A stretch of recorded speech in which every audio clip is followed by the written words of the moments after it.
dòng sông đã ra đi, làm sao về chốn cũ. Nao nức khơi xa, không thể thiếu những suối nguồn. Áng mây trên đầu, không thể cứu trôi. Còn đâu biết thương xa, khi uống tan mặt trời. Bình minh tôi khi không còn những suối nguồn, vắng nghe chuyện đời đâu còn tình yêu.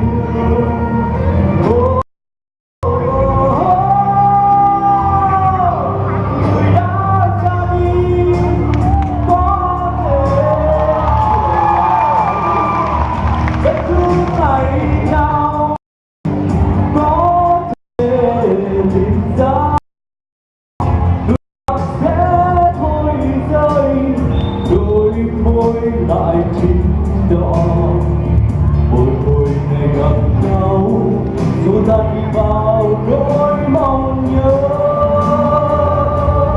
Mong thấy yêu thương có thể rộng mở, mong bay buồn rong có thể ra.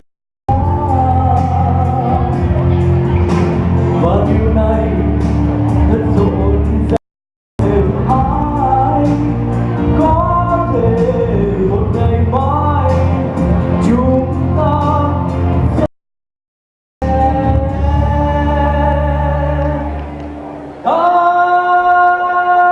đôi.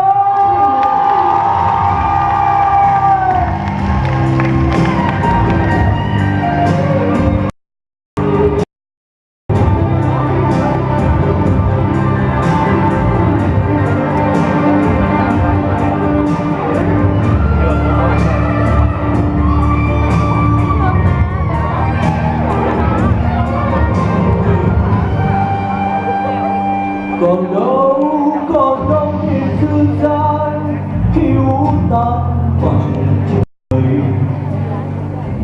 Mình có lên ngôi khi không còn đêm tối.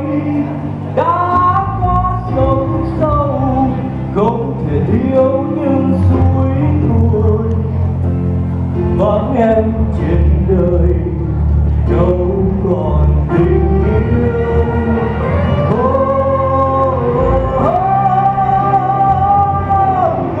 Người đã ra đi, có thể trở lại.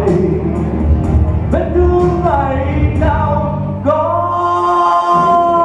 thể lên ra. Nước mắt sẽ